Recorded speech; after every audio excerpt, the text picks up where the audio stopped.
Αδελφοί, χρόνια πολλά στους εορτάζοντες και στις εορτάζουσες. Να αρχίσουμε πρώτα με τις ανακοινώσεις.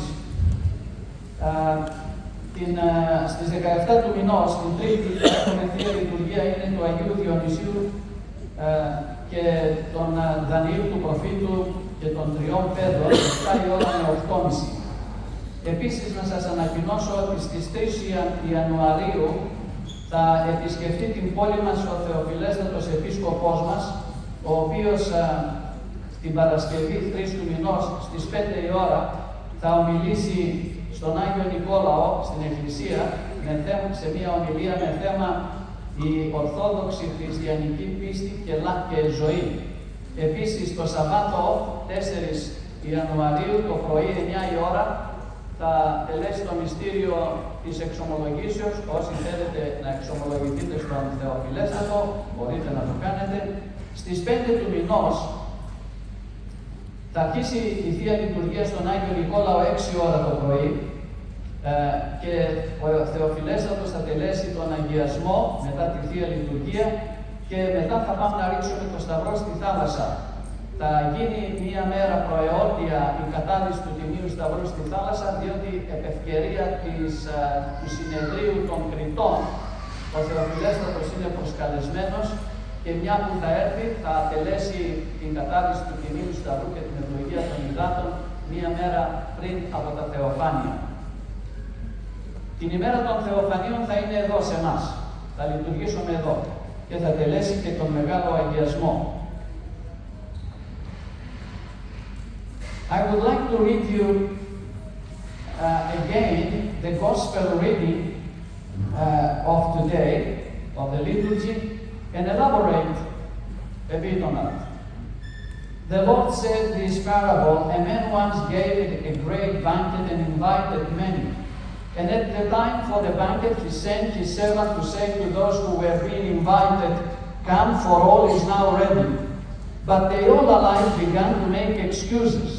The first said to him, "I have bought a field and I must go and see it. I pray you, have me excused." And another said, "I have bought 5 yoke of oxen and I go to examine them. I pray you, have me excused." And another said, "I have married a wife and therefore I cannot come." So the servant came and reported this to his master. Then the householder in anger said to his servant, "Go out quickly to the streets and lanes of the city and bring in the poor and maimed and blind and lame." And the servant said, "Sir, what you have commanded has been done, and still there is room." And the master said to the servant, "Go out to the highways and hedges and compel people to come in, that my house may be filled. For I tell you, none of those men who were invited shall taste my banquet. For many are called, but few are chosen." Anybody has birthdays these days? Who has birthday? Nico, come up. Come forward.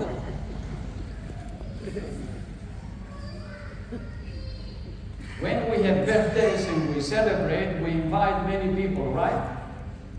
Do we? And we prepare a lot of food. Okay. Now, if you have invited a lot of people, and when the day of birthday is, they say to you, "Sorry, I cannot come in." Sorry, man. And one after the other give their resignation. How would you feel?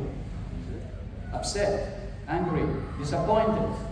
And what are you going to do with so much food that you have prepared?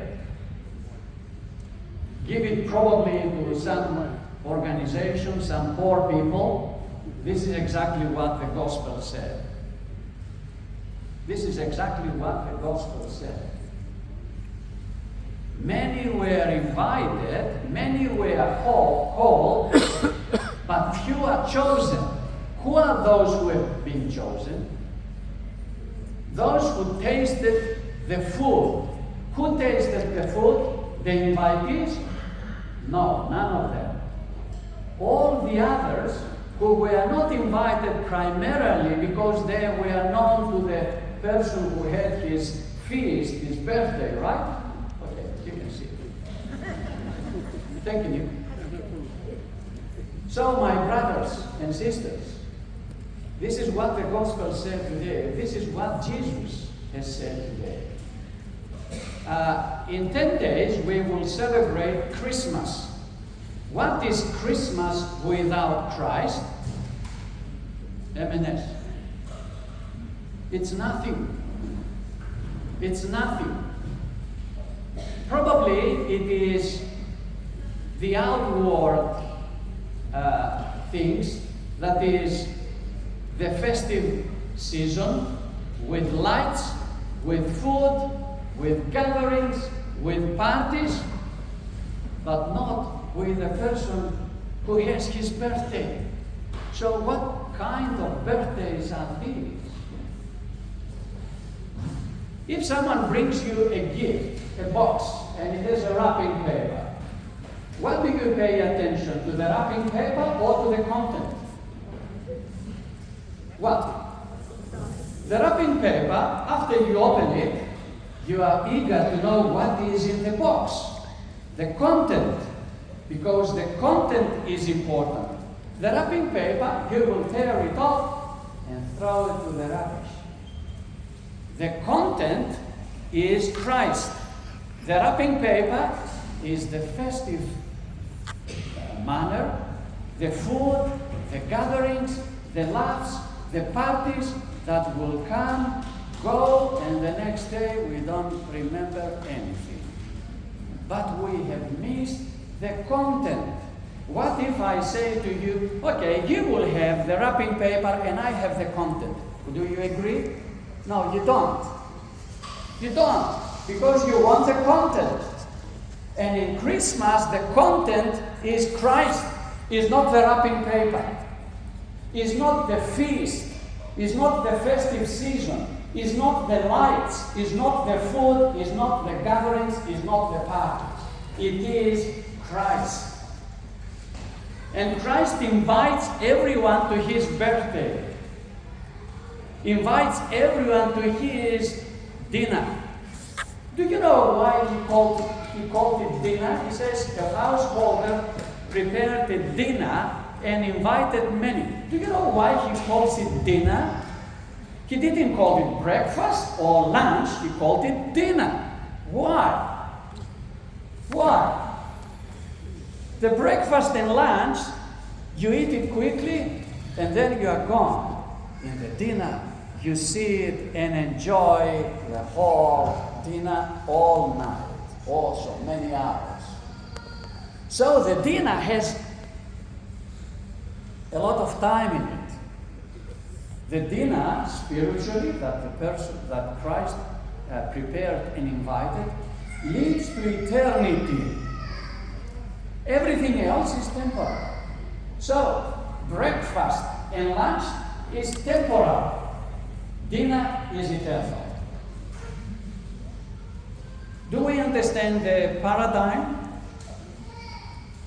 So, Christ invites everyone to his party, to his dinner. And everyone, like Nick said, gave their resignation. Sorry, I cannot come. Sorry, I cannot come. Sorry, have me excused. Nobody comes. And then the master is alone with so much, plenty of food. What do you do with this? Well, Nick said he would be upset. And every one of you would be upset. That's the natural thing to do, to feel. And then, where does he give the food? To those who were not in the program, to those that were not the official guests, because the official guests failed. And everyone else from outside, the outsiders, they come and taste the beautiful, tasty food and dinner of the Master. And they rejoice with him. This is what happens when we do not put priorities in our life. When we are not able to put in hierarchy the values in our life.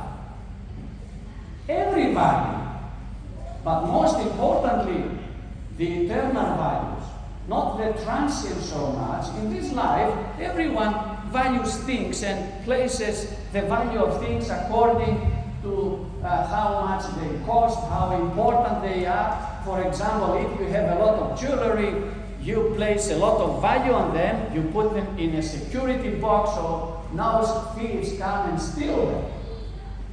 But these are temporal. The thieves now come and steal everything. They can steal the whole safety box, and they can open it in their, ease time. But the eternal values, nobody can steal them. They are not in danger. How do we value things in life? What hierarchy do we put in things and in values? What is more important? The transient, temporal, or eternal? I mean, all of you, I presume, you have shares. Either your superannuation or investments, or any kind of investment. What do you expect? To have a return here and now, or in many years to come? Long term.